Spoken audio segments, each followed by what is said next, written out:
People's party of इंडियाचे राष्ट्रीय अध्यक्ष सेवा निवृत्त IRS custom officer Bhimrao Duryodhan Borkar हे अमरावती लोकसभा मतदारसंघाच्या पीपल्स पार्टी ऑफ इंडियाच्या अधिकृत उमेदवार निलिमा भटकर यांच्या प्रचारार्थ अमरावती येथे आले होते।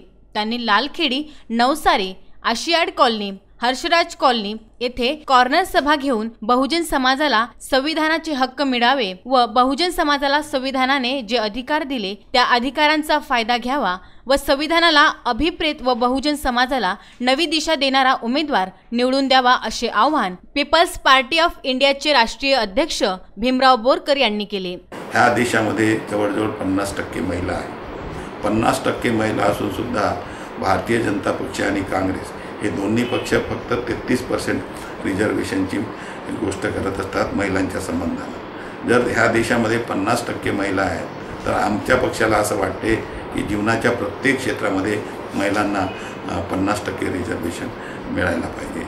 त्यानंतर तुम्ही वंचित बहुजन आघाडी आहे, मागच्या 34 वर्षापासून तर ते राजकारणामध्ये आहेत। हो, मागच्या 34 वर्षापासून ते जर हे करू शकले नाही तर तुम्ही मला हे सांगा की जे लोक 34 वर्षापासून करू शकले नाही त्यांच्यापासून पुन्हा अपेक्षा करायची का की नवीन पक्षाकडे बघायचं? हा मुद्दा आहे आणि म्हणून नवीन पक्षाची आवश्यकता आहे। निलिमा नितीन भटकर यांचं समाजामध्ये फार मोठं कार्य आहे। मागच्या 20 वर्षापासून जरी पार्टी नवी असली तरी मागच्या 20 वर्षापासून त्या समाज जीवनामध्ये निराळ्या पद्धतीनं समाजसेवा करत आहे।